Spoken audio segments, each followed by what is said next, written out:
Hello, everybody. Welcome to another week of Game Wisdom Live for the week of October 27, 2019. We are almost done with the new year, and Halloween is coming up. And join me as always, developer on Project Triad, Indie Dev, Shark. How are you doing? I just came in to say that you'll float too. There we go. Nice little I shark there. I'm doing good. I'd be doing better if you floated, but we'll we'll float you tonight in tonight's stream. All right. It has once again been another crazy week around here. We finally hit 5,000 subscribers on the YouTube channel. So thank you everybody so much for enjoying the content. Hope to continue things as well. I guess the next milestone is 10K. I have no idea when we'll hit that. We need to come up with some way to make me go viral. You got any suggestions there, Shark? We can do a Hearthstone stream and tell Blizzard, that support China, or support the Hong Kong movement rather, and then they ban us and from Hearthstone for a year or two, and we'll get publicity from that. Alright, let's do it. And I guess I should make a Fallout 76 is dying video too to go on top of that. Wait, Fallout 76 was alive? Eh, maybe for a little bit of time. I think for like 2 weeks. For like 10 people? Mm-hmm. But things are going well, still calling around to libraries, and we're in the final steps of setting up for locking down book number 3. So can't wait to do that. And we finally got to play some classic PlayStation 2 games on the stream here, thanks to my adapter and capture card. So we've been enjoying Castlevania and marveling at the, I guess, the haziness of Silent Hill 2 on the being trying to upscale to HD. Yeah, it was definitely hazy. Mm-hmm. And I was definitely enjoying the Castlevania ones. Mm-hmm. We're almost done with that too, and my voice is dying at the same time. Whew. Yeah, yesterday was not a great day. I woke up and the entire room was spinning. So I think I was getting a migraine or something. So that pretty much knocked out all of Saturday. So this weekend was kind of just like, somewhere else. Yeah, we could do the plant trees one. Oh, yeah. I was actually thinking about that, like a topic on how trees and game development ties together. Hmm. Well, we can add to the list then. Well, we'd have to do it in the next podcast, pretty much, for it Mm-hmm. to have any kind of relevance. Yeah. But we got two very interesting topics for this week, as well as talking about some of the news that's been going on. Uh-oh. Is my internet starting to act up? Okay, it's good. Of course, I think you two must have heard us, and now it's affecting the internet there. Mm-mm. But there's been some very strange news bits this week. So, do you want to start with one, Shark, about Blizzard? Yeah. So this week, Blizzard, asked us, don't we have shovels again? And Mm-hmm. digs themselves a bigger hole. By this week, they have gotten rid of their affiliate links for all their Hearthstone streamers. So they're like, yeah, all you Hearthstone streamers that making money, referring people to the game, getting more money that way. Yeah, we don't want you making money that way anymore. We're Mm-hmm. not paying you anymore, and we're cutting off that link, which now provides Hearthstone players yet another reason to not stream their game, to not market their game, Mm-hmm. and to sever ties with them forever. And because Blizzard doesn't want promotion or any. I can see part of the reason why they don't want promotion. Part of the legitimate reason Mm-hmm. is they don't want more attention brought up to the stuff in China and Hong Kong. But outside of that, in normal streams, I don't see a reason to cut off that kind of thing. Of Mm-hmm. course, some people are going to keep on streaming it, but I I would think. and hope that a lot will actually quit over this because Blizzard doesn't care about them. So why should they Mm-hmm. care about Blizzard? Yep. Again, it's just like a probably one of the most self-inflicted wounds we've seen a developer do in a long time. Oh yeah, just many of them in back to back. Well, they might care if you're a streamer if you're in China. Mm-hmm. So maybe they keep the affiliate links, but only if you're in the location based in China. But if you're in Hong Kong though, you're probably banned from Hearthstone for life. Yep. And again, it still doesn't seem to be stopping BlizzCon. There's some rumors going on that they were going to cancel the festivities this year, but it sounds like they're still going on. They've already got leaks for it. The rumors now is that Overwatch is going to go free to play. There's an Overwatch 2 in development, which is very. It does seem kind of like uncharacteristic of Blizzard. Of course, Diablo Immortal, and possibly a Diablo 4. And I'm sure nobody will cause any trouble for Blizzard at the convention, right? Yeah, I mean you have to look at it this way. If they cancel BlizzCon, Mm-hmm. everybody's going to instantly know exactly why they canceled it because of the Hong Kong China stuff, and there's going to be tons of backfire and stuff, and people you know quitting in masses because of that. But at Mm-hmm. the same time, if they continue on and do BlizzCon, then their hope is just censoring out any of that stuff. Which I I get the feeling they're overconfident. Because why would they cut their affiliate links with streamers if they weren't overconfident? Mm-hmm.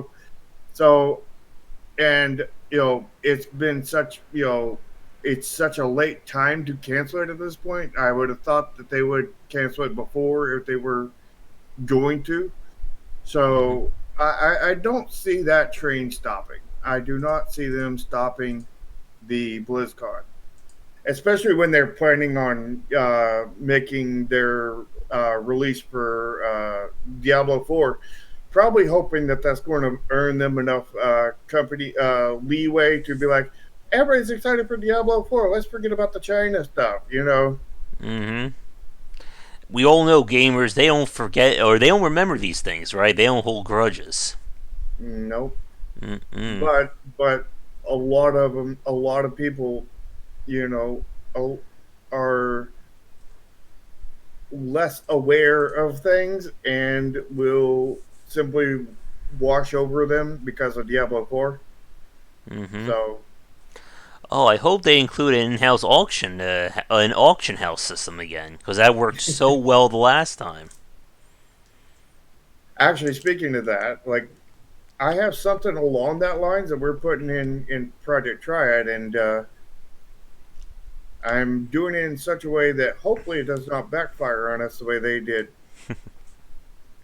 by Mm. putting the NPC in between the consumers. Because if you just let two consumers just willy nilly do whatever they want together, trouble's going to happen. Mm-hmm. But if you have an NPC that regulates things in between, I think that changes quite a bit.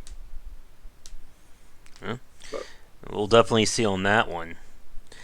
Now, in terms of other news that's going on, speaking about games like Rising from the Dead or coming back in very weird ways, it's been announced that Payday 2 is back in development. The game that supposedly ended last year is now going to be getting more content being developed both in paid and free DLC. Now, for those of you who missed the big news, Starbreeze, the publisher for Overkill and Mega Company, they basically, essentially, they ran out of money. Despite the success of Payday 2, they were blowing it on so many failed business ventures. It wasn't funny. They did a Raid World War II game. Overkill's the Walking Dead, that also failed. It seems like The Walking Dead's like a curse. Like every developer makes a game for it, it goes out of business. mm, But they just completely ran out of money. Essentially, Payday 2 was keeping the studio afloat. And then after it ended and those issues, everything was looking like Starbreeze was going to be heading to bankruptcy. And instead, it's coming back as essentially as a means of trying to get funding for Payday 3. And I'm trying to see here. Yeah, so it earned them a lot of money. They got over looks like 2 million in quarterly sales out of Payday 2. And they're trying, and essentially they're going back on their promise not to release game-changing content as paid DLC. So, and of course they're apologizing on all that. But it's a very weird case because Payday 2 was done. Like, they released an ending to it, it was done, over, and now it's essentially coming back as, I guess, a metaphorical life raft to try and get Overkill and Starbreeze more funding.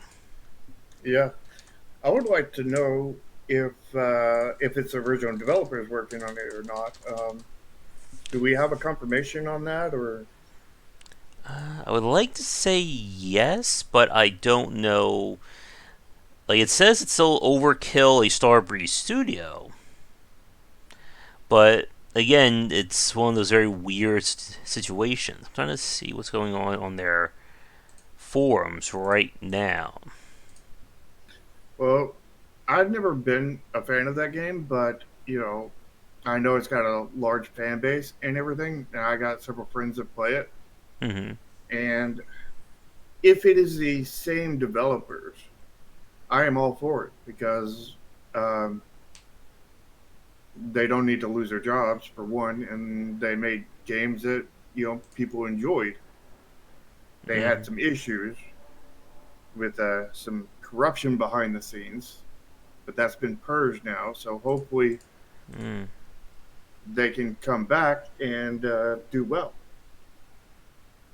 Mm-hmm. And again, like, it's a very weird case because Payday 2 is not a bad game. It succeeded well above expectations, but everything around Payday 2 caused the company to fail. What do you mean? Like, Payday 2 was earning them enough money to keep Overkill and Starbreeze afloat, but then the bad business decisions happened, The Walking Dead, The Raid, and all that. So, like, the game succeeded, but the company still went out of business, or almost went out of business despite it. Yeah, I mean, there's a perfect example of that that I was really close to in a card game called Dot Hack, which Mm-hmm. I was like I think number seventh in the world for world rankings on that card game, Mm-hmm. and best card game I've ever played. And that game was wildly successful, and the company Decipher Inc. I think is what it was.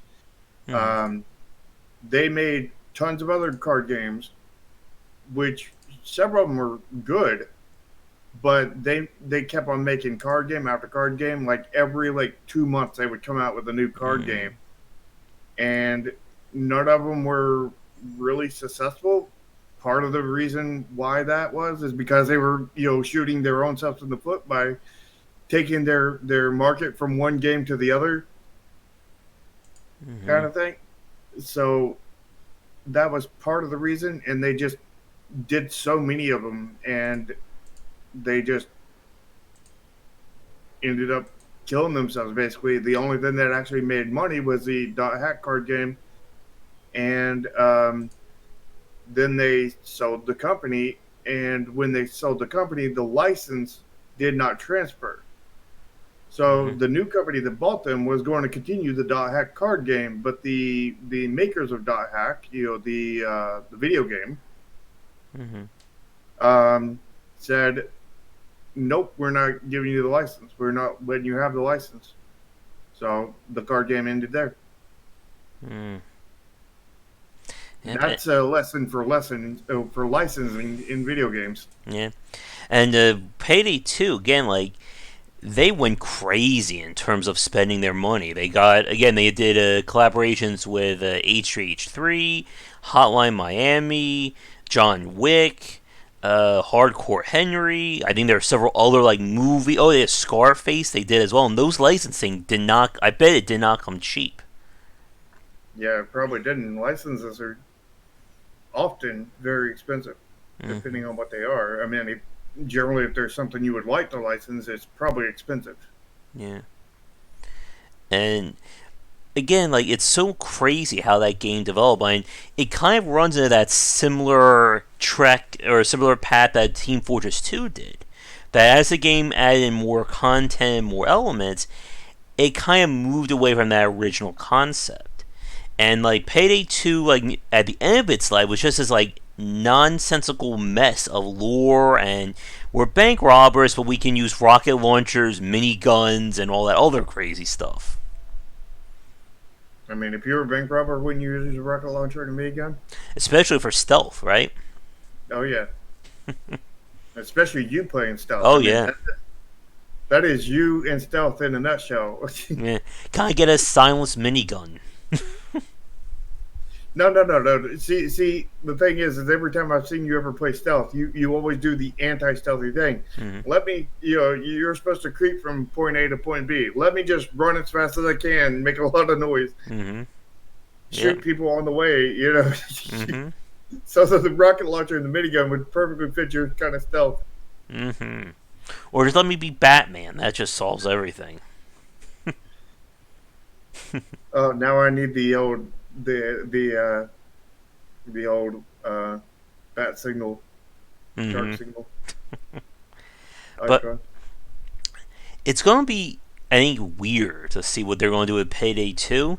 Because they even had a second studio make content for, I think it was Game Dev Lion, Game Lion, something like that. And then they did the World War II raid game, which was horrible. I don't know if that studio is still in business.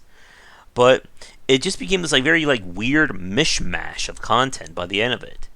I know people really want to see a Payday 3, but again, it begs the question, if this is how they're going to make Payday to bring Payday 2 back, what could they do with Payday 3? Yeah, exactly. But I think with that, let's get to our first topic because we have two meaty ones to go over today.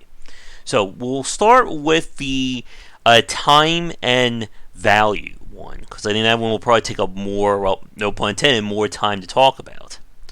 So, we had this discussion last week about that ever popular topic of equating the amount of time spent on a game to the price and the issues and problems that go with that. And it's a very weird metric because it's one that I think everyone has used at least at one point in their time. Like if you look on forums of games and people are about pricing, they'll say, for the price of a coffee, I get a 5 hour long experience. And I don't know, I've moved away from equating time to value. I guess what do you think about that? Well, in my research, and I've done research on this topic, it seems like there's definitely a correlation, at least on my side. I'm sure that maybe my side is not, the end all be all kind of thing because everybody has their own perspective. Mm-hmm. But I feel like my side will definitely give some kind of insight into things, and the way I wrote out this research is I picked 13 varying games based not just off of the games themselves being different, but the fact of how I feel about them was very different. Mm-hmm.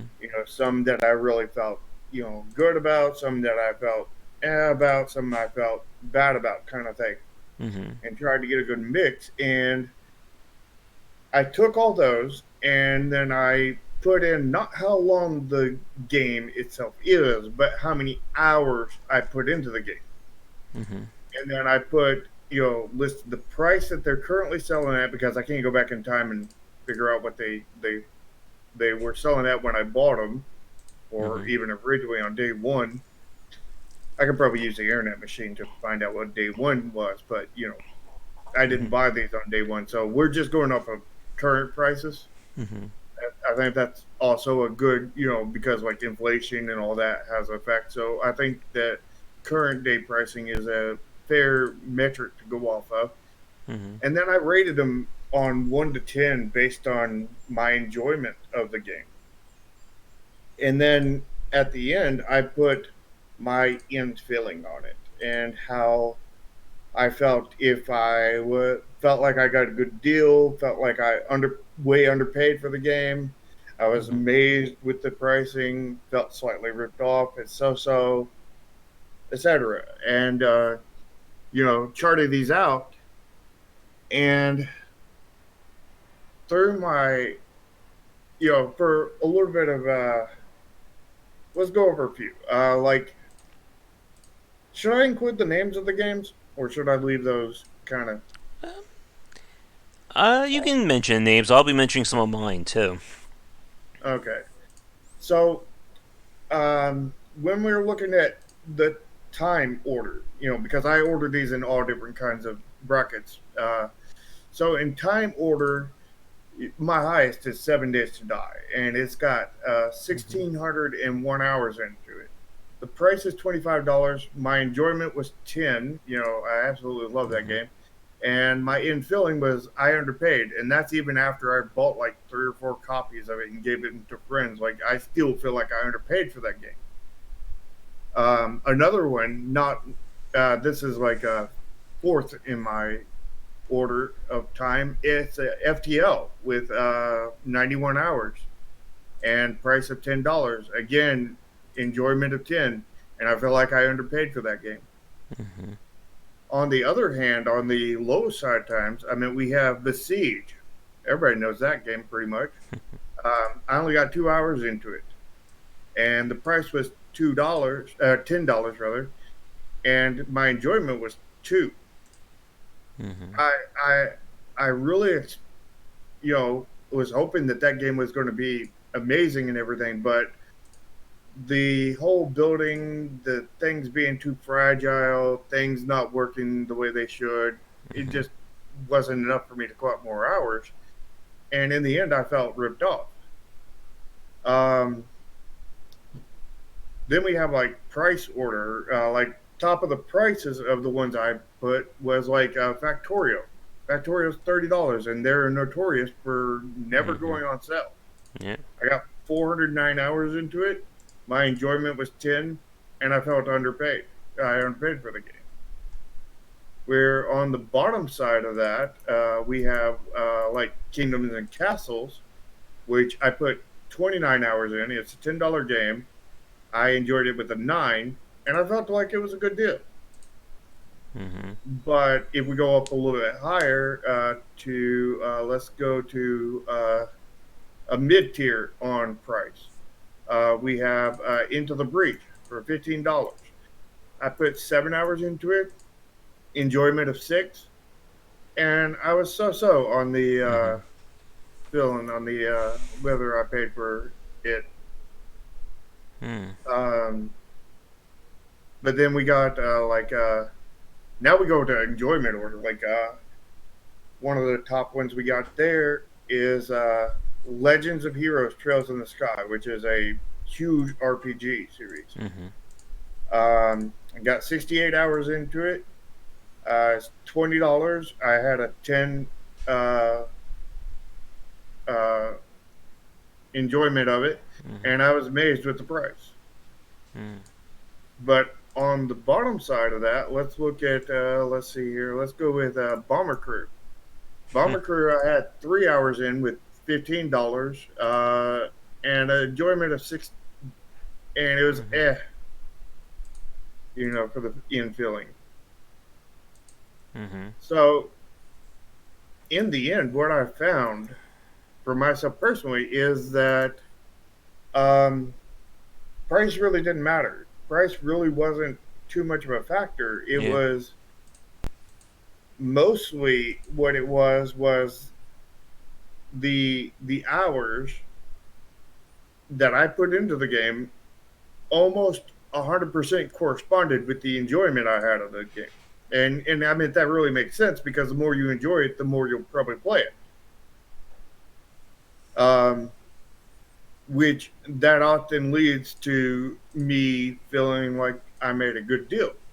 But as that enjoyment goes down, I'm more harsh on the price, and that's Yeah. where it seems that the I get start losing the in feeling kind of thing.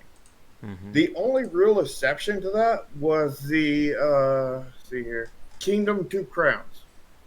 Mm-hmm. So Kingdom Two Crowns, I had 25 hours into it. I paid $20 for it. Had a nine enjoyment of it. So you'd be like, okay, well, you're going to feel like you got a good deal.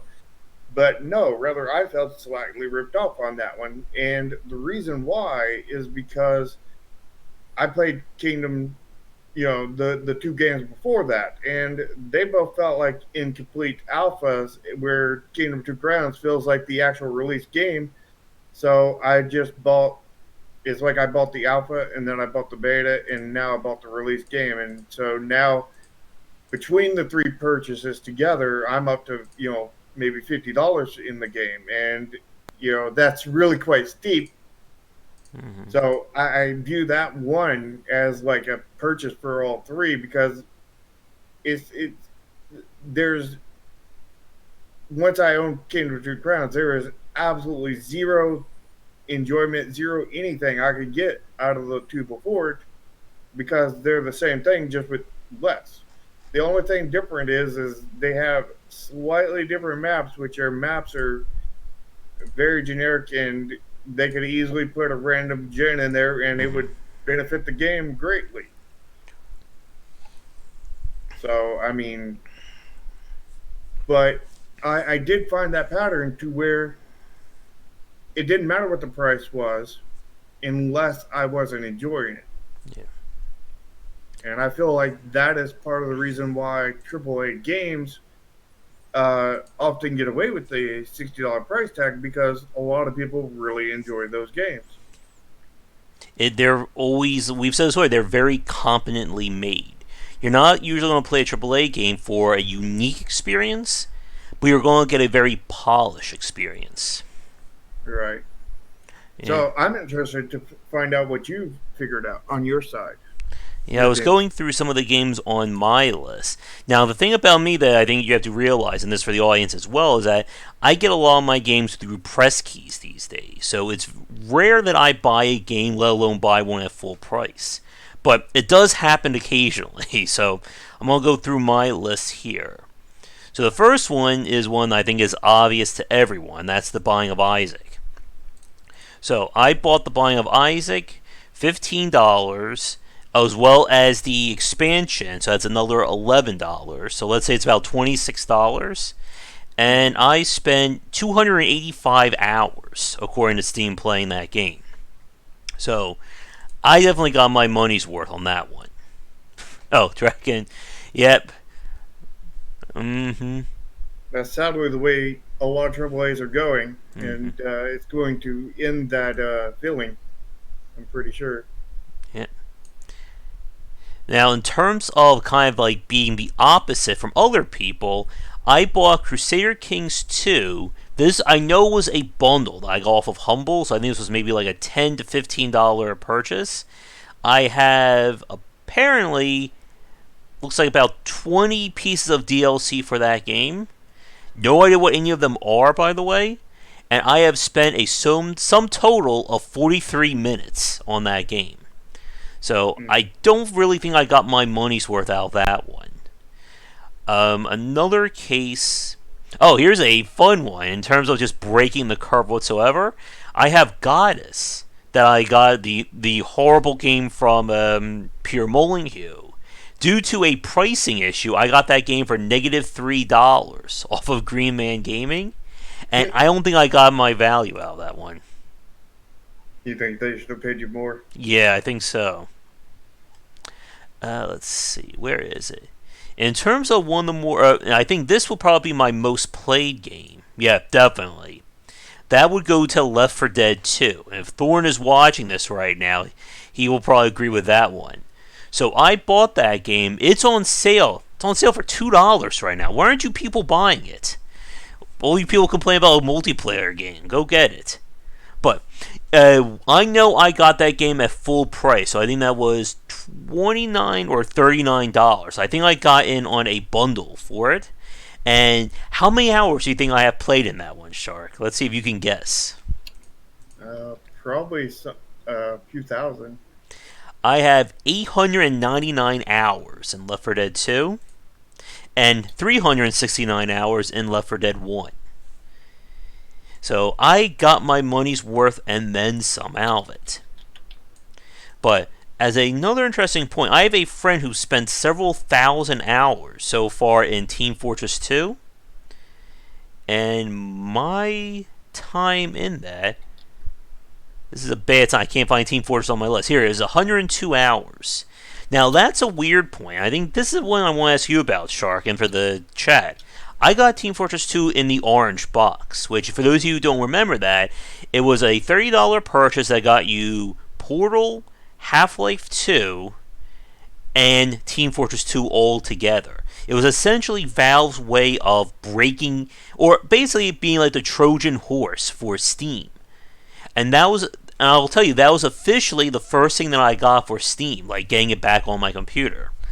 And if we go by the combination of those three games, then $30 was very low for that amount of value. So what do you think when we bundle games together? Like, how does that really affect your perception of pricing? Honestly, don't know. I haven't ever bought a bundle really. Well, I take that back. I did buy one bundle, and that was from the Recitateer developer, where I bought like almost every one of their game, including Recitateer, or however you say the name of that game.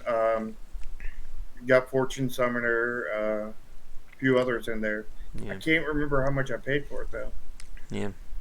Now, here's some very interesting cases for me, because I think, like you, Shark, like when we start talking about like major releases and higher up costs, it tends to be, I think, less amount of time spent and less amount of value. So XCOM 2 is one of my favorite games.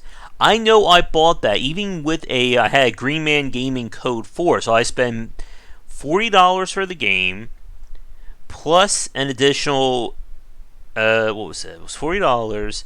Then I spent another $40, or I think I got $30 of another code for XCOM 2 War of the Chosen. So that was about $70.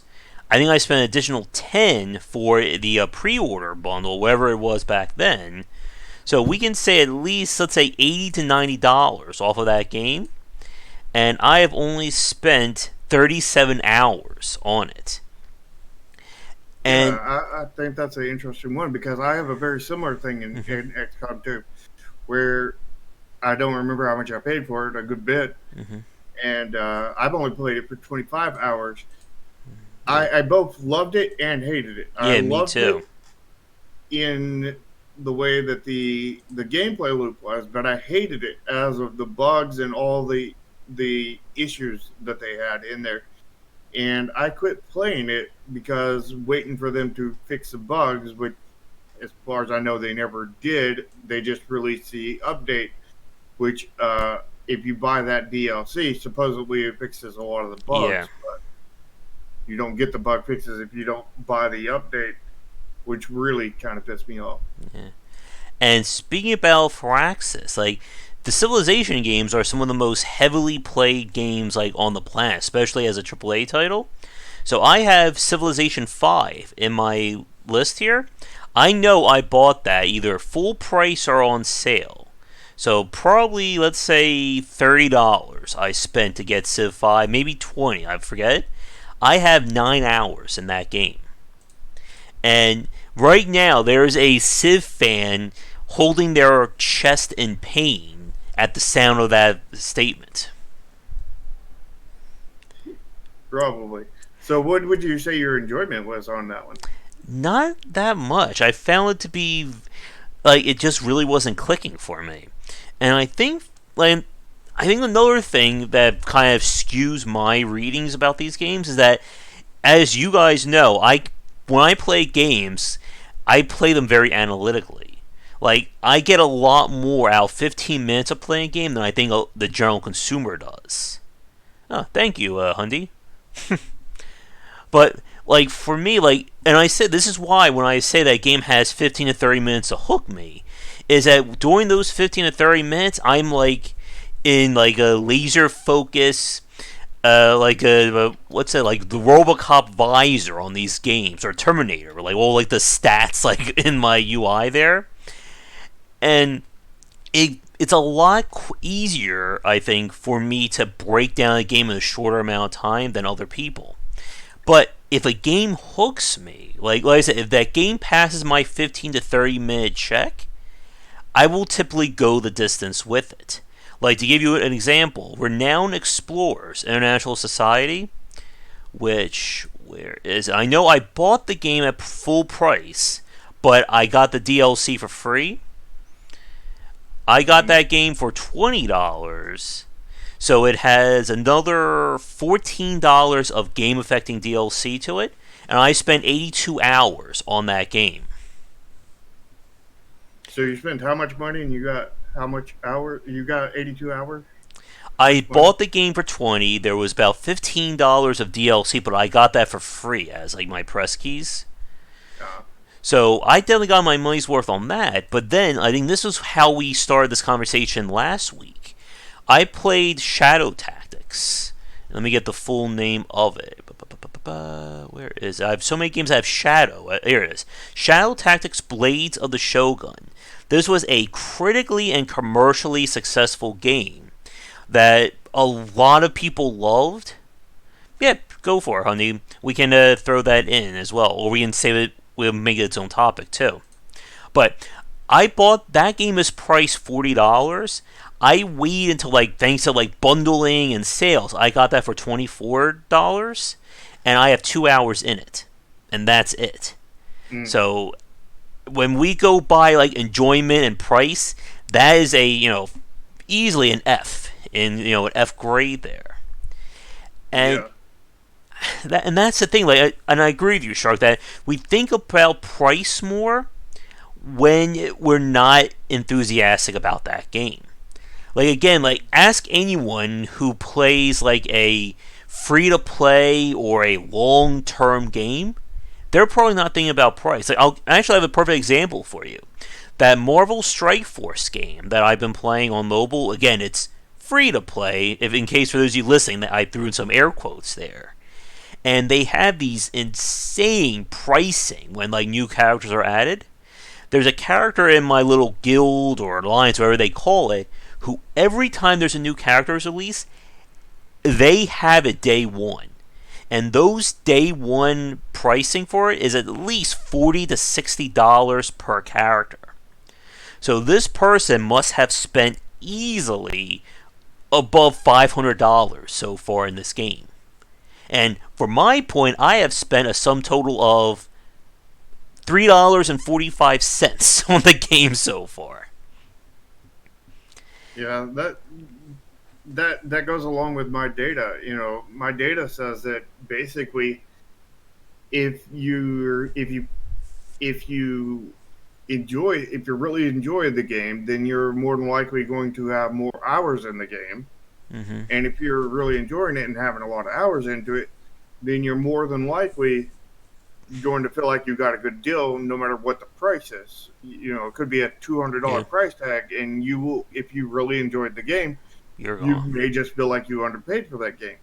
Yeah. So I feel almost like pricing has no applicable instance here unless you're not enjoying the game, or if the game is just all right kind of thing.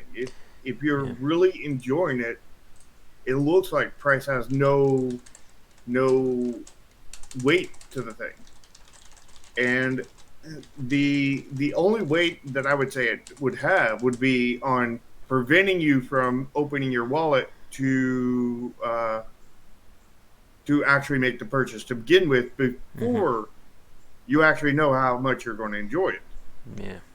And I think that's a really good point about this, that the pricing is simply just the initial barrier to get somebody's foot through the door. once they're through it and they're enjoying it, they're not really thinking about that much. And I think that's kind of been like one of the major points about the free to play market and how it grew, because it removed that barrier. I can play all these games for free. Oh, what's $1 here? What's $5 here? Again and again. Uh, Yeah, and now that we have all the free to play games, now that made that barrier for price even steeper, which is, I think, the reason why we've seen a downtrend in Steam game prices on the indie side, mm-hmm. because there's so many free to play games on Steam. Yeah. But now we're seeing an opposite trend to where games are going up in price. We talked about that in the, what was that, the last cast? Yeah. And that brings in Disco Elysium, which we'll come back. We'll talk about that one in a second. I have one other example I want to bring up, and that's, of course, Payday 2. So, Payday 2, I'm going to say the time first. I have, wow, almost as much as Left 4 Dead. I have 897 hours in Payday 2. Mm. But the difference is I've spent more money on that one than I did in Left 4 Dead. So I bought that game day one. I was part of a 4-pack bundle, so I think I got it for $34. But then this is where things get very confusing. There is 51 pieces of DLC for the game, ranging in price. So every time there was a new heist, that was, I think, a $7 purchase. Every time there was a new gun or character bundle, that was $4.99.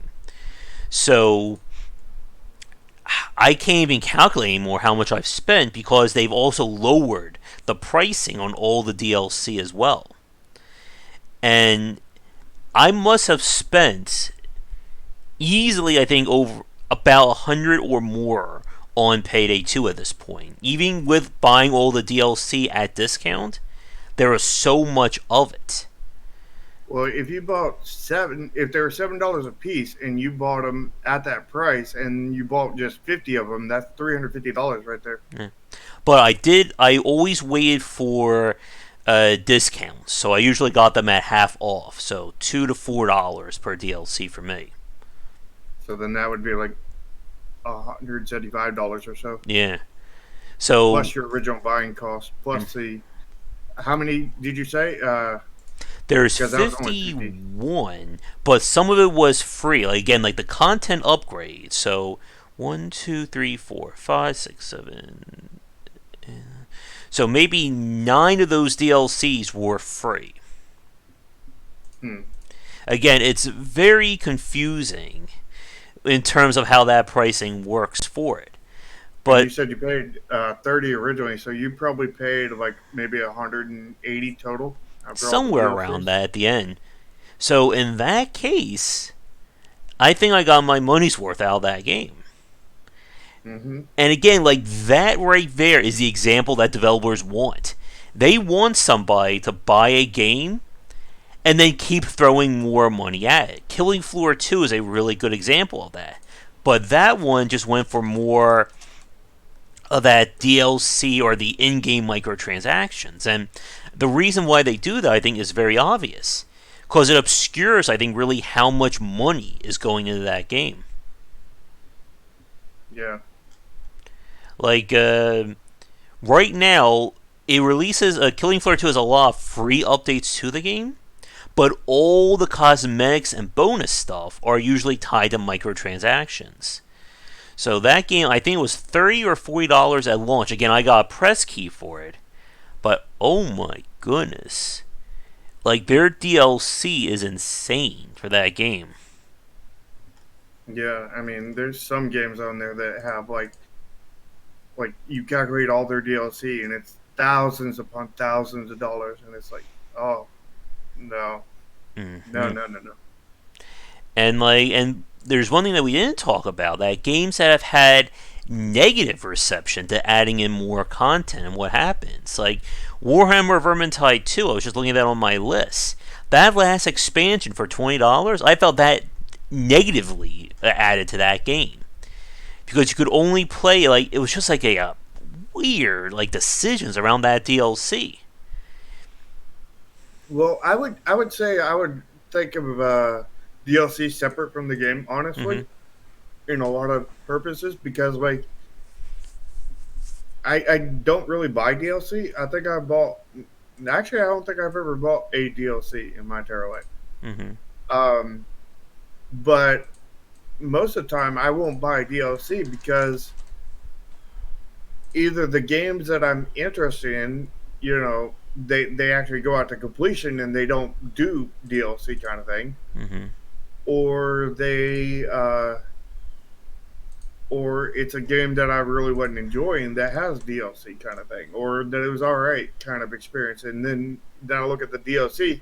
Oh, it adds a new character skin and a couple of items that I have no need of because I've already beat the game.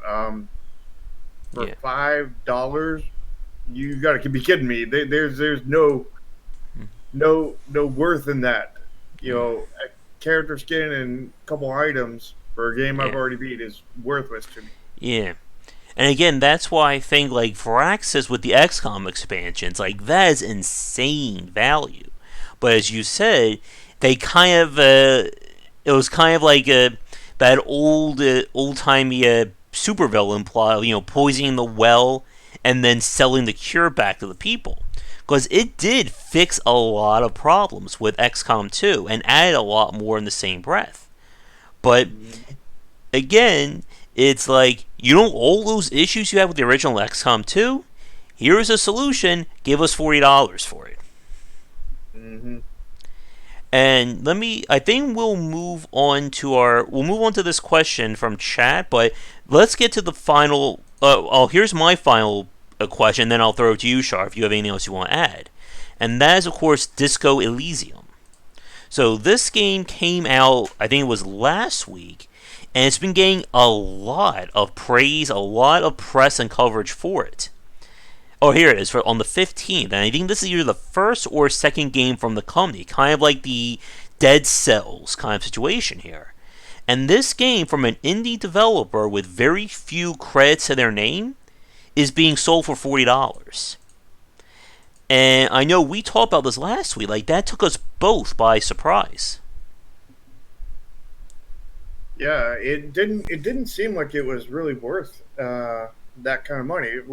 I haven't played it, so I don't actually know. Yeah. But as we talked before, we think that there's the price can make things look better and feel better. Yeah. I'll rehash this little thing that from last cast is there was a test done where they cooked two steaks. They Mm-hmm. were identical, as much as identical as you could get, from the same cow, right beside each other, same size, everything, kind of thing. Mm-hmm. And they cooked them on the same grill and served them to people. But they served one in a cheap restaurant where they were only charging like ten Mm-hmm. bucks for the steak, and the other one they were charging like went to a more fancy restaurant and was charging like $100 for, and it was the same exact steak. And the ones that had it for the cheaper price thought it was dry and you know all right, but nothing special. It was a underwhelming steak. Where the people that paid $100 for it raved about it because something about having more money in the game Mm-hmm. basically makes it somewhat more enjoyable. So psychologically, Yeah. so maybe looking back at our thing, the enjoyment score might go up the higher the price goes up. So Mm-hmm. you might be able to artificially raise the enjoyment by raising the price. And if that's the case, it's still not going to compensate if you have a bad game. People are still going to dislike it if you got a bad game, and it is going to be a higher barrier to entry, but it might make people feel better about your game potentially. Mm. And again, like one of the things that kind of skews a lot of this discussion are the quote unquote, artsy games. Stuff like Where the War Tastes Like Wine, Dear Esther, Gone Home, even stuff like Amnesia, Soma, etc. That were typically priced higher compared to contemporary games released at around that same time. and they were usually reviewed higher for kind of like the artistry of these games, doing something different and stuff like that. Mm-hmm. Again, like pricing in games is such that very weird concept. Maybe we can bring this up when we try and do that roundtable cast with Ramin, that video games don't have that same kind of pricing as any other like commercial product. Like we said, like, if you put together a car, you can measure how much you have in that car by the parts that you use, paying the people hourly wages, keeping your business going, things like that, and you can factor that into that price. You can't do that with a video game. Yeah. Definitely Rage brings up a good point that goes right along with it. It's a sunken cost fallacy Mm-hmm. to, so like if your game costs more, people are Yep. going to be more invested in it because it costs more, which means they're going to inherently get more enjoyment out of it because they're more invested in it. Yep. So maybe we just got a confirmation there that that is true. And when I spoke with Ramin about this, we talked about how many mobile games are always about getting somebody to open up their wallet that first time because of the sunk cost fallacy. Because once I've spent money on this game, it inherently has more value to me, so I'm less likely to stop playing it. And for when he talked about it, he said that most people will not spend money on a free to play game for at least 18 days. Like, you need to keep them invested in that game for at least 18 days of their time before they'll consider spending money. But once you got them spending money, then, pretty much the sky's the limit there. Exactly. Yeah. And as definitely said at the same time, it's hard to get people to pay, but easy to get because, again, once they've sunk that cost in, you don't, because when you stop playing that game, it's almost like, you're throwing your money out. I spent $200 in whatever. If I uninstall it, that $200 is gone. Yeah. So by having a higher price on your game at release, that means that people are going to be more invested in your game, keep on playing it after they buy it, but Mm-hmm.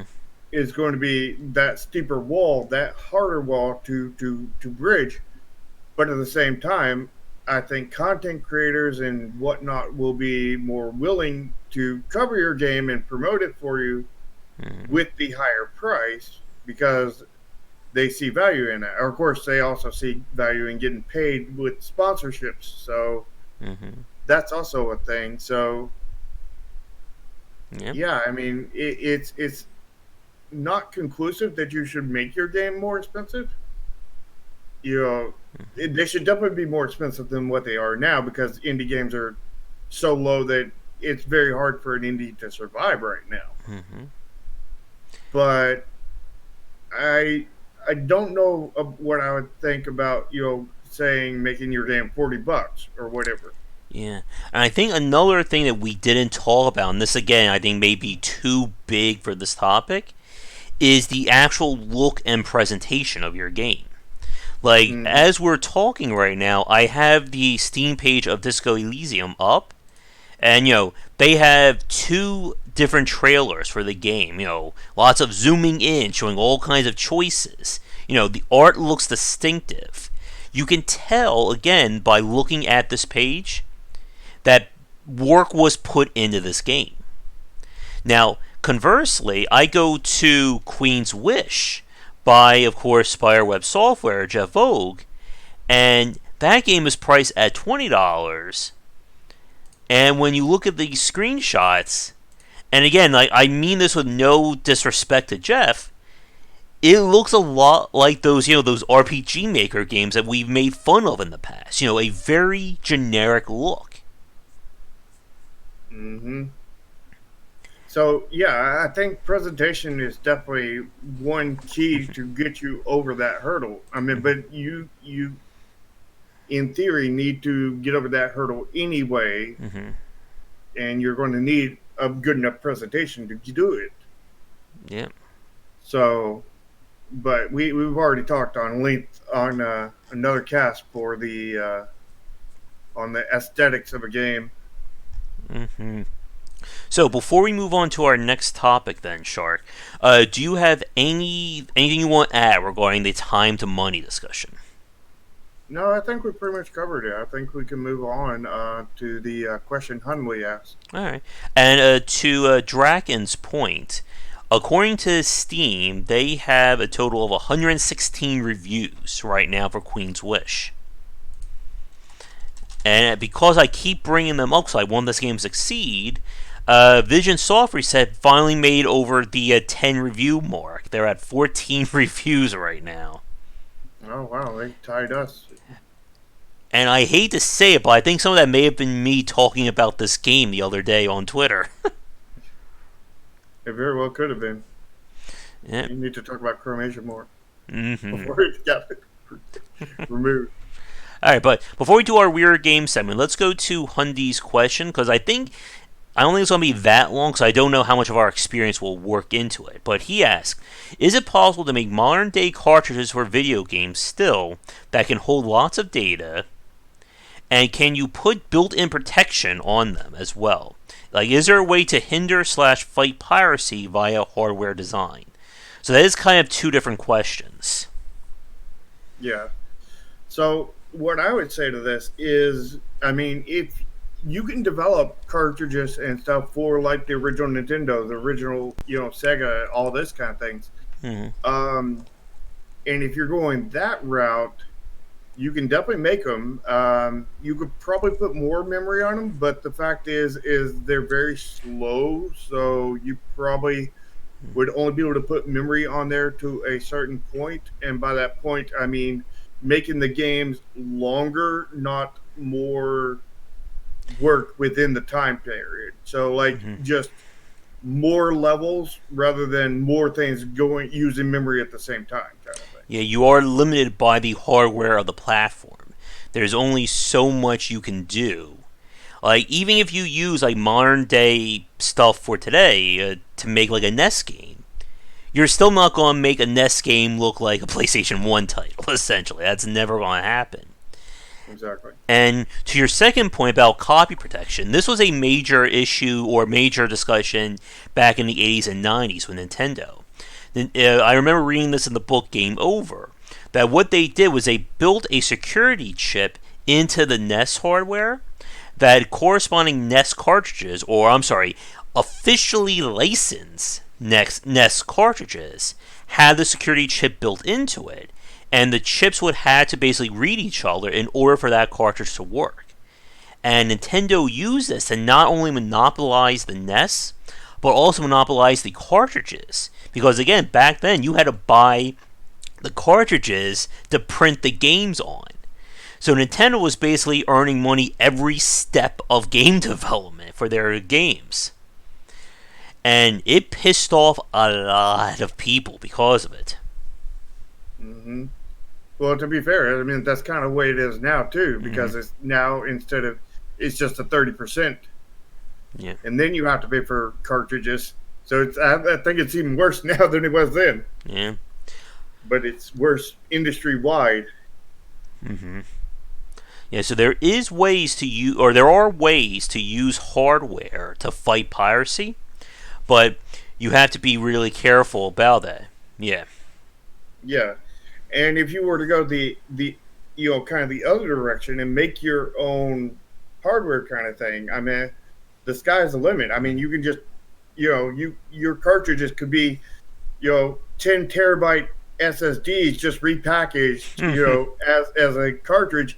Just slot in that SSD, and you're off to the races. You've got your cartridge kind of thing, And there's like the what's the little cards? I forget their name. SD cards? Yeah, the SD cards. I mean, what's the big? Yeah, I think you can get like a 2 or 3 terabyte in those now. Yeah, like Nintendo. I know they use like next gen SD cards for their games. Let me see. Switch. SD. Yeah, but they use like 64 megabyte or 64 gigabyte, I think, something like that. 64, 32, somewhere in there. Yeah, but you can get a terabyte plus. Yeah, according to a quick news piece, it said Nintendo Switch can theoretically use micro SD cards up to 2 terabytes. And again, like for us, like old timers, that just sounds like voodoo right there. That a card this big can hold a terabyte of data. Because again, Mm-hmm. I grew up like you, Char. Like we grew up in the '90s when like a memory stick was like this big and it was like 4 megs of RAM, and that was it. Yeah, I mean, I can't even fit 1 terabyte on my computer right now because I've almost got. I got like a, I don't know, like I got a 500. I've got a, Mm-hmm. I think a 240 drive and a 60 drive. So I'm almost to 1 terabyte. But I mean, I could get Mm-hmm. a 2 or 3, 4 terabyte thing that would just, little Mm-hmm. bitty microscopic thing, just Yeah. put it in my computer and just be like, bam. My new computer sitting here is half the size of my old computer, and probably like 3 to 5 times more powerful than that one. hmm Yeah.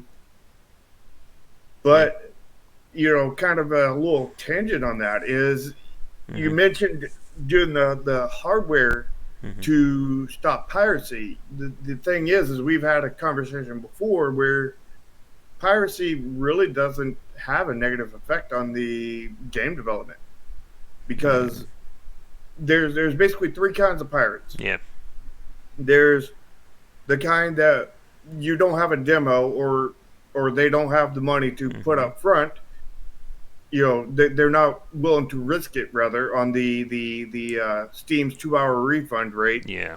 and they sit there and they want to play your game. They grab it, they play it. If they enjoy it, they go buy the game.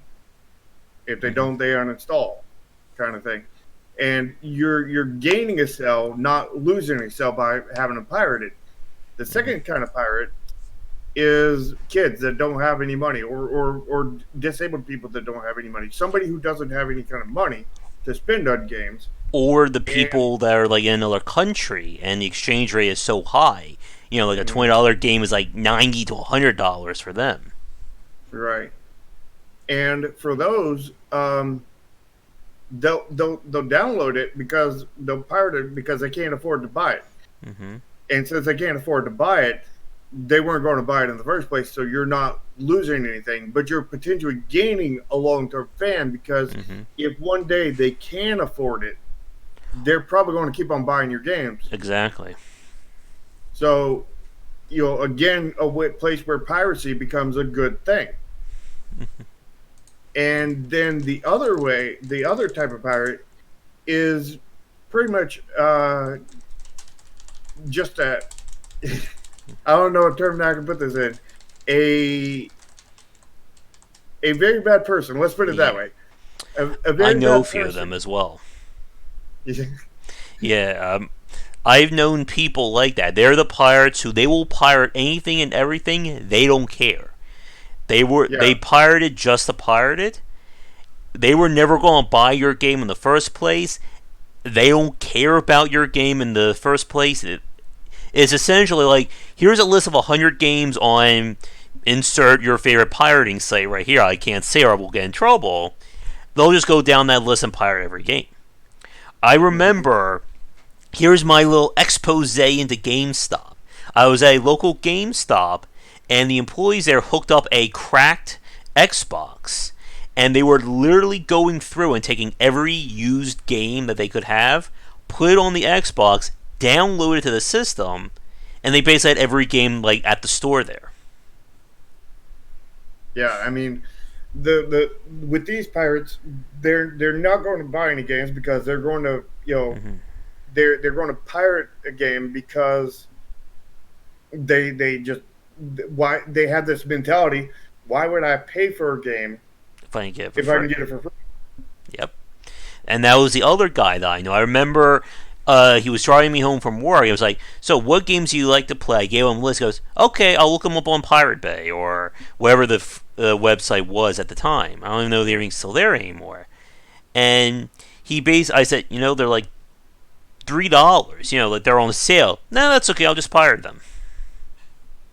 Like it Yeah. I didn't mean, matter if he and like going back to our previous conversation, it didn't matter if he got 50 hours of entertainment from those games. He got them for he doesn't care. He may have only played them for like 2 minutes, for all I know. But Like, he was never going to be a customer to these games no matter what. Doesn't matter if you tell him that it's the greatest kind of game ever made and, you'll never need another game again, he'll pirate it. Yeah. So you're not losing anything there because there was nothing to gain there. Mm-hmm. Death of Rage brings up the legit player that Mm-hmm. runs a game because of terrible DRM. Yeah, kind of. I mean, And like going back to your but example, like sometimes people who pirate games will end up buying the game after the fact, usually as a show of support for the developer. But mhm. it's one of those very weird circumstances. Like the cynic in me is just saying like, how often does that really happen though? Yeah, it happens quite a bit, but I don't have any official numbers that I can say or anything. Yeah, But I've heard so many stories about it yeah, happening all the time. And mm-hmm. in the end, I mean, it seems to have like a conversion rate about like a demo does, kind of thing. Yeah, Where if they pirate it and they enjoy it for a length of time, that basically a demo would be or yeah, so, they go ahead and put their money down and buy it. Where if they don't, then they just uninstall the game because you mm-hmm. can use all the free hard drive space you can have, and there's no point in Yeah, keeping a game on there that you're not going to play. yeah. But typically, I think you will probably agree with me on this one that as a developer, you don't want to make your game a hassle. You don't want. It's a difference between having DRM versus having something that punishes people for playing your game. And when we Mm. say punish, that can mean a lot of things. Some people find it punishing to have to include a CD in your computer. Back in the old days when we always needed drives to run CDs for our games. Yeah, that was kind of annoying. Yeah. And the so I don't think DRM as a whole is bad. I just think that DRM that uses up a bunch of bandwidth and like drags your game down is very bad. I think that's very bad. Yeah. But the Steam DRM that is pretty much default and easy to put in, I think that's pretty reasonable because I mean, um, you don't have to be always online. All you have to do is if you lose your internet connection, you put Steam in offline mode and you're good. Oh, what? Why is there an ice cream truck? It is parked right outside my house right now in October. I I don't know. Wait, I think it's starting to go away. Oh, there he is. I I can't explain that, people. It's October and we can get ice cream. Me, it's like Maybe exactly. I'll say that dragon.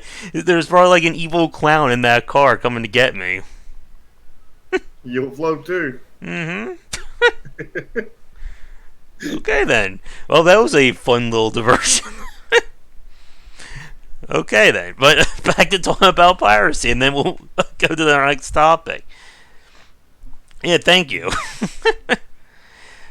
Yeah, like But again. yeah, I mean, piracy really doesn't really have any major uh, downside. I mean, like the only really major downside is to people who are really abusing the industry. Yeah. Mostly AAA's who does all this bad stuff. They put abusive microtransactions in the game to they Mm-hmm. put hassling mechanics that are just here. Let me pay for the solution kind of thing, Mm-hmm. and all this kinds of thing. And people do not like that. People do not want to support that kind of developer, and they will absolutely pirate that game and not support it and Mm-hmm. because they want to play that game. It's a fun game. It's an enjoyable game. And if they were not abusive with their monetary transactions, they would have fallen into the point where they would, have bought the game. But Mm-hmm. since it was so abusive, they're just, pirating it to avoid the abuse. Yeah. Which I don't think that applies to pretty much anybody watching these videos because I doubt Hmm. any AAA studio owners, people who are in charge of putting the microtransactions and abusive practices, are watching these videos. If Or they are are, they? hello, hello, Every time Adam, I get an internet issue and we talk about EA or Ubisoft. hello, Bobby Kotick. Dun dun dun. Maybe that Now was you can him in put the that ice in. cream truck. Oh, Bobby Kotick is the evil clown in the ice cream truck. Mm-hmm. Now we can actually include Bobby Kotick in your listing on your tags for Game Wisdom for the Game Wisdom video, and you'll get a lot more views for putting his name in there. All We right. now have artificial reason to put his name in there. All right. But I think with that, let's move on to our weird game segment, and then we'll get to our final topic. So let me switch things around. Ta-da! All right. So let's see what is coming out this week in terms of the strangeness. So Graveyard Keeper is getting another bit of DLC. I already got the press key for it. I just don't know if I want to go back to that game again. Yeah, it had lots of issues. All of their games do, Mm-hmm. except Xeno for their first one. Their Fight Club or Punch Club. yeah, yeah, Punch Club. Punch Club was quite solid. Hmm. It wasn't perfect, but it was quite solid. These others don't seem to be that way. Here's some serendipity. We were talking about classic games and cartridges and all that. This is a crowd-funded port of a Sega Mega Drive Genesis title, Xenocrisis. Hmm, Hmm. that's interesting. Yeah, it is. Is it online multiplayer or just co-op? Play solo or local? I Well, was. if it's going on Steam, local co-op is now online co-op. Uh, You uh, you heard about that update, didn't you? oh yeah, I think Mojo posted about that. Very interesting. I mean, if they can make every one of these local co-op games technically be online co-op, that would add some insane value to some of these titles. Insane value to releasing your game on Steam only too, because Oh if yeah. you release it elsewhere, it's just going to be local. Oh good. Again, take a drink every time there's a hentai related game coming out. Everyone will be knocked out by the end of this part. Oh yeah. Oh wait, what is this? Last Shark Standing. Uh-oh. What the heck is this? Sounds like my kind of game. It's a game for shark. Mm-hmm. There you go. And it can be 7 different playable sharks. Oh snap! I think you have to get this game from Shark Fin Games. Dun Oh dun dun. snap! I gotta get that development studio too. Mm-hmm. Chomp them up. I'll eat them. Pathologic 2 is getting some DLC. I heard that game is not doing well. The world is at History Warriors. Wait, what? The one right above the Uh, last shark oh standing. no. What the? Ooh.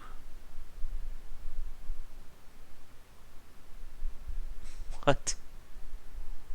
Heck, Oh no. is that a fighting game? Yes. Oof. Heck, Mm. Talk about like difference between front loading your game and then not front loading with Pathologic. yeah. Let's see. More hentai, even more hentai. Goose.io. That's a good question, Handley. I can't answer that, and I don't have the knowledge base for that one. Me neither. Didn't I predict we're going to see goose related games last week? Oh yeah, that was Uh, pretty obvious. Though. yeah, I know. That was an easy bet right there. Yeah. Molly. I was like, I bet you tomorrow the sun's going to Yeah. rise. Well, I was not expecting that footage by that thumbnail. Uh-uh. Wait a minute. Hold on. What was that thumbnail I just saw? That looks very suspicious. I think that guy just took the model from Tim Curry's Pennywise and put it into the game. Very possibly. Have you noticed a theme for with Mm-hmm. the it theme today? Mm-hmm. I've got my it. Yeah, something's going on here. Yeah, is it coming true right now? Mm-mm. I'm Are we very all going to float afraid to? to click on this one. Oh, more pinball. Rampage my... Ooh, that is hurting my eyes. Let me guess, it's a Battle Is it Royale game. is it hurting your eyes because of colors, or is it hurting your eyes because Maybe a the little bit of graphics are very both. low poly and I mean, it weird? does know that I like retro style synthwave and neon, but that may be a little too much. Oh god, that text. Alright, my head's already bothering me. I can't look at this game much longer. Wait, is this what I think it is? Oh, this is another one of them. The Atelier? Yeah, the Artillery series. I didn't know they were coming out with a new one already. I think somebody I know is playing this, or playing one of them. Huh. I play a lot of them, but I haven't I played that one. I own one of them. I don't ask me which one it was. I liked it. Huh, that could be something interesting. Although Koei Tecmo usually is not good for giving me press keys. But maybe. But what you didn't realize from that game is that it's basically like almost like a roguelike, but it's very long playthroughs each time. Hmm. Generally, I mean, you can have a short playthrough, but Why is this rated AO? I don't know what this game is. There's no genre, Shark. How do I know what this game is about? it surely has to be indie genre. Why is it AO? I'm confused here. There's no developer either. It's a phantom game. Oh snap! There's no developer. It's rated AO, and there's no genres. Holy snap! Schrodinger's game. It exists, but it doesn't. Exactly. Oh no. And there's no requirements at all. Oh Oh no. snap! You ain't even gotta have a computer or a phone or anything. It'll You just don't know. play magically in front of you. It's playing right now. Exactly. Jigsaw Women. No, I'm not clicking on that. Nope. Oh, they're bringing. Oh, that's. Space Candy. Oh, they're bringing the Disney games. Oh, good. Two of the hardest ones, Aladdin and The Lion King. Oh, I hated the Lion King game back in the day. That was a nightmare. Yeah. Oh, good. Mojo's watching. We wouldn't need this instant rewind like every 2 seconds in The Lion King. No, that's just going to be jump, rewind, jump, rewind. Not even jump, just rewind beforehand. Phantom Dust, is that the third person kind of like combat meets CCG game? I played that once at GameStop and never again. Didn't they port that to modern, or they allow it to be backwards compatible? I haven't heard about it. Yeah, that was like one of those games that you either heard and loved about it, or you never played it. Hmm. Pixel Zoo. Oh, it's an indie game. Well, now we're back to normal. Okay, we're good. Care for your pixels. 2-player co-op. Story-driven. No heavy management. I would love to see someone take that whole zoo tycoon things and run with it. Hmm. I know they're Planet Coaster's doing a zoo-related game right now. I will eat you. What the heck? What? If there's a shark in this, it would be perfect. Oh yeah, it'd be another game for Shark. Ooh, earn rare achievements. Have fun, Oh. game. Okay. I How's it hate to tell mess? them that every game you can earn rare achievements as long as it has achievements in it. I love this screenshot right here. Oh yeah. That's like me in every stealth game. Right there. Leaping High. Dark Zone Defense. Bouncy Bob. Not as many horror games coming out. What's that Dusk one? Dusk something horror? What was it? Dust Golem. What? 3 short playable horror stories. Kind of looks like RPG Maker. I was thinking of that too. Bouncy Bob. Arcadia. Traps Ahead. The Pepper Prince. Okay. No. In the Bag. We need the Salty Prince. Mm-hmm. He's on Twitch. What? And who knows who he is because there's a lot of Salty Princes on Twitch. Uh-huh. Your goal should be to beef John. Okay. What the heck? Okay. No, we can't say it wasn't different. The new... Definitely fit the weird game segment. Uh-huh. Another game that has an AO rating, and I don't know why. The Leopard Cat Girl in... That should bring a Draken back if he hasn't left already. Before arriving at the terminal... There's Draken right there. I don't know. It's this Nigerian Prince game. I'm sure there have been a few. Alright, one more page and then we'll move on. Soul Reaper, what's this? RPG, loot, monster collecting, and turn-based strategy. That hits a lot of good points. Oh, good, it's listing all the games. Didn't we say not to be directly inspired? Mm-hmm. Or at least not to list them in your description. Yeah. I'm going to guess it has an indie tag. Yay, I was right. Of course, because it's an indie game, right? Mm-hmm. That genre. The genre of developer. Mm-hmm. Doors of Silence. Oh no. Oh, taking place in Pennsylvania. I feel like Key Mellor is discriminating because there's no AAA tag. Or double A tag.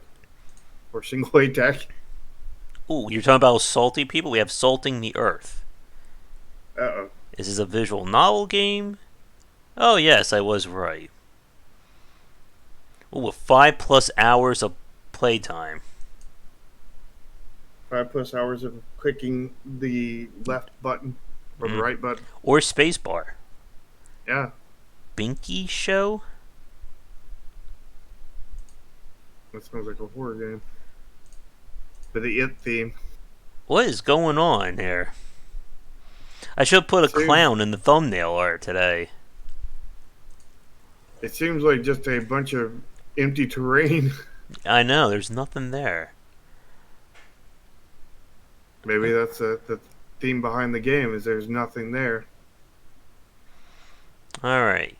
But I think with that, let's get to our final topic. We'll spend a few minutes on this, and then we'll wrap it up for the week. So this is one that we've talked about many times before in little bits and pieces. But the idea of front-loading video games. And this has been something that we've seen as a very big trend among Twitch and YouTube games these days. That they just pretty much seem more about the audience and about like a very quick gameplay loop than making something that's like too involved or too in depth. Mm-hmm. I mean, there's many ways to look at this. I mean, you have like the general AAA way to front load your game, and that's don't put any of your bad monetization up front. Mm-hmm. You'll let them get into the game a little bit before you spring that on them, and also like put the one super awesome thing in your game right at the front, and once you've experienced that, there's never going to be anything that awesome again. Mm-hmm. I mean, we often see that in like God of War games where there's this huge epic boss fight Mm-hmm. right in the first 5 minutes, and then there's nothing that huge or epic throughout the rest of the game, kind of thing. Mm-hmm. And the so the other way is you've got to hook the player, and putting front loading your game to a certain point is really good for hooking the player. Mm-hmm. And every developer needs to hook the player. Um, the issue is when the front load is the only load, kind of thing. Yeah. And you need to not have all of your content that's good in the first few minutes, but you do need to have a good bit of hooking, front Mm-hmm. loading to hook them at the beginning, so they'll keep on playing, so they'll be invested to keep on going. Mm-hmm. But you don't want them to keep on going and just not have anything else special happen, Yeah. and that's where we run into issues. Or with a lot of the games that just seem to be built about one crazy, wacky premise, something that, you know, you get like 5 to 10 minutes of enjoyment out of, and there's still like 4 to 5 hours more of the game. Or a Mm-hmm. game that is simply, again, that we said this before, the quote unquote YouTube bait games. Like you see like these wacky games that's like, yeah, it's like, okay, you're doing that, and you're watching the YouTuber scream and holler like they discovered, they just won $1 million. Exactly. And other point for YouTubers is if you are able to hook them sooner, they're likely to give your game more coverage. They're likely to even give your game coverage the more front loaded it is. Mm-hmm.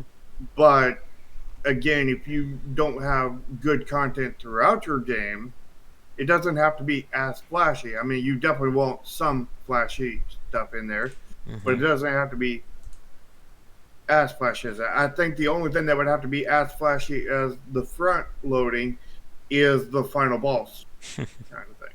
Yeah. And But you definitely want some flash throughout the game. You want the player to always have something to look forward to, just maybe not to the same scale and insane work as the first one. mm-hmm.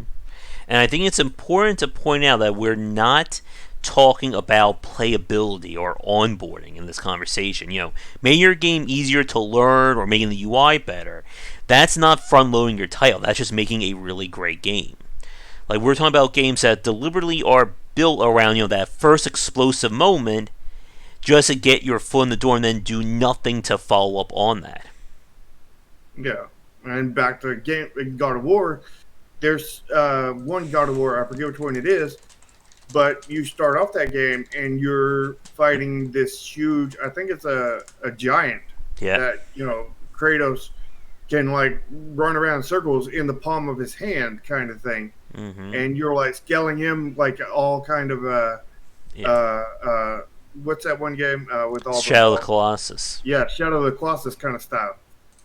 And it's this huge epic fight that is basically unfellable kind of thing. You'd have to Mm-hmm. really try to fell it, as your intro to the game, and that just gives this huge epic intro to your game. It's really hooky. It's really Mm-hmm. front loaded. The same with Tomb Raider. Every one of the recent Tomb Raider games started with Laura, crashing into a place, escaping from some dangerous situation, and then that has like nothing to do with the rest of the game. Mm-hmm. Yep. Chronos Colossus fighting God of War 2 is another good one. God of War 3 begins with you literally scaling Mount Olympus, riding the Titans, and I think you kill Poseidon like the opening act, or you kill one of the gods in the first 10 minutes of playing God of War 3. Yeah, and I think some of them are, try to make you feel like you're super powerful in that opening Mm-hmm. hook too. Mm-hmm. Yeah.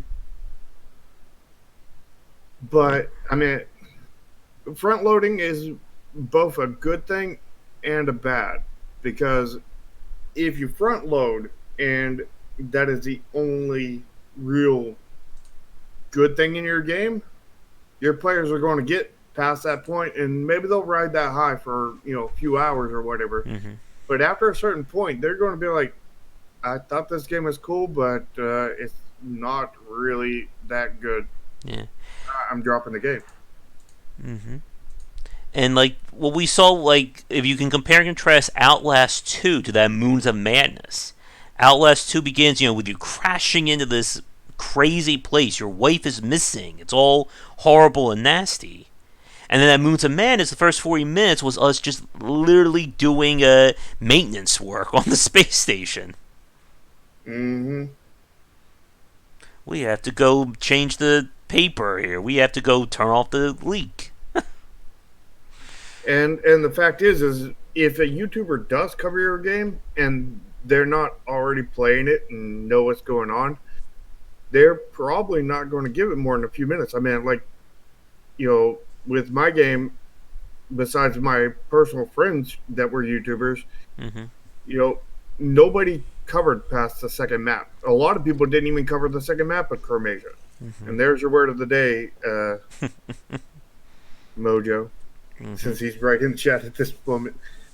But he, they they never, again, our tutorial goes all the way up to the fifth map. I mean, Mm-hmm. you know, because there's a lot to the game, but nobody ever even finished a tutorial kind of thing, except for like personal friends. I think you and Dolphin V were the only ones that did YouTube videos past the second map. I think only one YouTuber did even the second map. Mm-hmm. The others, one of them showed the second map but did not play it, and I don't think anybody else actually even showed the second map.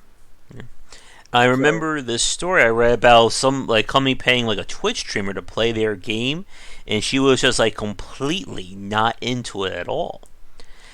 And like it reminds a lot of AI Wars, like AI Wars 2 that we tried to play a little bit on stream. Like I had no idea what I was doing. I stopped playing it because I couldn't show anything if I didn't know how to play the game. And I just think like AI Wars 2 will probably be a game that most people are not going to cover at all because of that. Because it's not good at front loading. Mm-hmm. But you got to hook the player, and front loading is a good method of hooking the player. Mm-hmm. Just don't use it to bad means. I mean, you'll put good means behind it, and don't make that the only good content in your game. Mm-hmm. Yeah.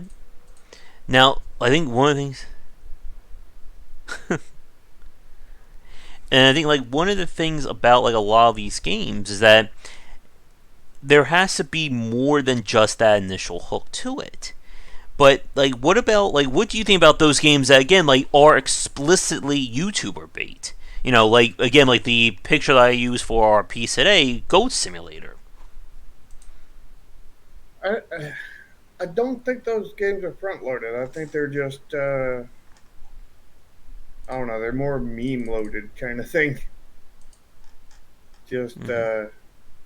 or just frustrating to be frustrating. I mean, Mm-hmm.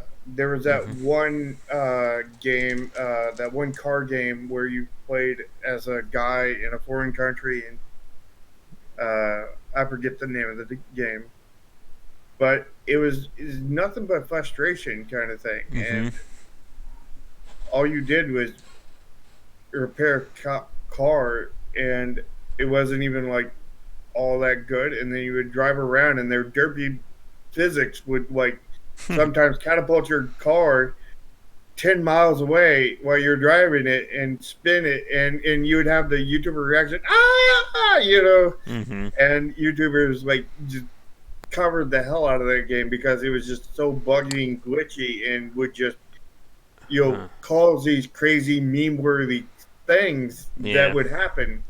And same thing with Goat Simulator. It was just a physics simulator, and Mm-hmm. then like weird, crazy bug-like crap would happen, and your goat Mm-hmm. would do crazy crap, and Mm-hmm. you get the YouTuber freaking out. Yeah. And the problem for me is because I look at stuff on YouTube gaming, I get all the big name YouTubers doing their reactions to video games. If you really want some cringe, there's people who collect like compilations of YouTube reactions, and it's all just the same thing, just a different face. Yeah. You know, somebody needs to do this if they haven't already. Somebody needs to take that collection and make a song out of it. Mm-hmm. Collection of, just make a song based on the tones and everything of the Mm-hmm. screams and just go to town with it. Mm-hmm. I think that would be hilarious. And I think and this is I think one of the things that's a little bit more cynical. Like we've seen more developers try to embrace that stream friendly, YouTube friendly audience. And I think it's come at a detriment to like the long term value of their games. Yeah, I mean, I think there needs to be a balance. I think Yeah. that you need to slightly embrace the YouTuber thing, and by slightly, I mean you need to embrace it enough to hopefully get them to cover your game, but don't embrace it past that point. Like if you have money to pay them, that's all you need to embrace it. Mm-hmm. If you have if you have a gameplay loop that they're really into, then that as long as it's an interesting looking one, visually, and they're probably going to be into it, kind of thing. Mm-hmm. Like like we're looking at card game streamers for our Project Triad.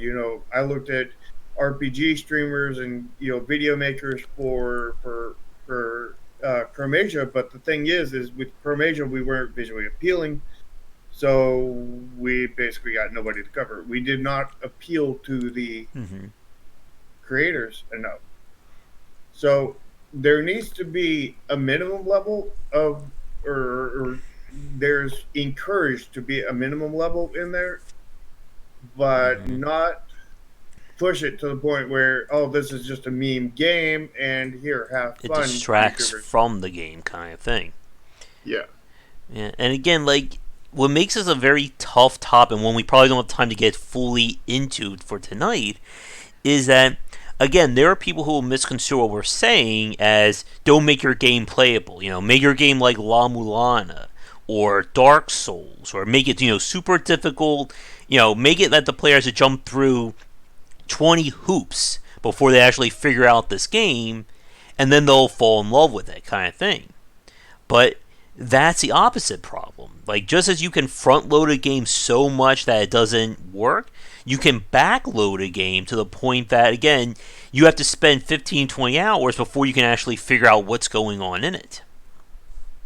Yeah. I mean, our last game was definitely backloaded, but it wasn't backloaded to the point where you couldn't figure it out. It was just Mm-hmm. backloaded to where, I mean, a big part of the game's enjoyment was, or the game's flash, rather, the flash and polish is at the very end in the final boss fight, which is why that I encourage people very, very heavily, if you own the game, to play the final boss fight, because Mm-hmm. it is a whole new level of enjoyment once you get there, because there's I mean the gameplay, well, I mean technically the gameplay changes because the whole it's a whole separate combat system in there, Mm-hmm.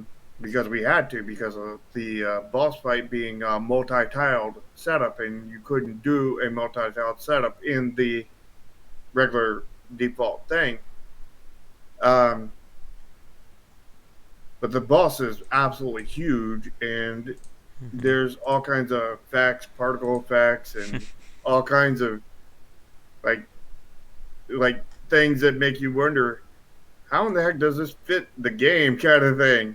And it does fit the game, and you just have to get farther. You have to really kind of get into the stuff behind the scenes that that's not spelled out to you to actually Mm-hmm. understand it. And Yep.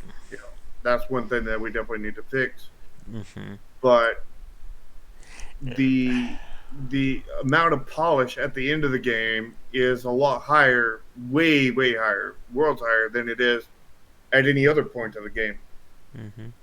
And you run into that problem that, again, like as they say, the first level of your game should be the last level you design, because you want that first level to pop. You want to get people, get the foot in the door for them. But then you could set unrealistic expectations that then the second level is horrible. They're going to think that you just have bait and switch. Mm.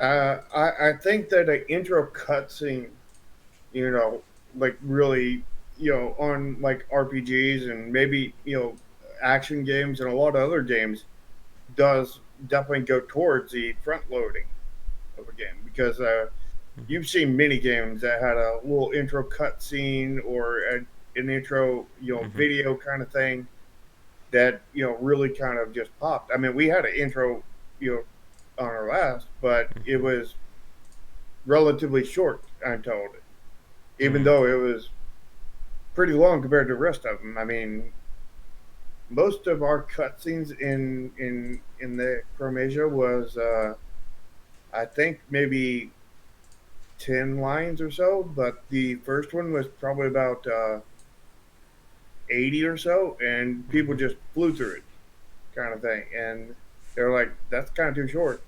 And then everybody said that the cutscene at the Red Castle really dragged on, and I think that was like something like a Mm-hmm. 200 lines. So it seemed like 200 lines dragged, but 180 just flew through, kind of thing. And that the 5 to 10 were just average, kind of thing. It's like, how does that make any sense? Mm-hmm. I guess it's sort of a perspective to where you're at the beginning of the game, you're fresh, so you can obtain the data and everything faster, maybe. And then as you're going through, your kind of ability to absorb stuff fast, shrinks down. Mm-hmm. And as you get through, like you're just adding more onto the stack, kind of thing, and Yeah. it's gets harder and harder each time. Mm-hmm. And like speaking about again, like games that front load them, like again, like we go back to Lazy Bear games, like their titles all have really great hooks to them, and then it just goes downhill from there. Like they're really great at getting you into them, but then the gameplay itself just doesn't compensate for the rest of the experience. Yeah, I mean the I think front loading also kind of has to do with the aesthetic to a point. I mean, it Mm-hmm. doesn't technically have to do with it, but it does at the same time. If you understand where I'm going with that one, Mm-hmm. Yeah. but it's sort of kind of a tangent, but also not a tangent. So I mean, Yeah. All right, but I think we'll begin to wrap things up because we're a little bit away from 2 hours in, and again, like this is one of those topics I think it kind of leads to multiple tangents in terms of design that are definitely too big to try and fit into like the next 15-20 minutes. So I guess, do you have any final thoughts, Shark? um, I think that's it. I was expecting front loading to be a bigger topic than it was, Mm-hmm.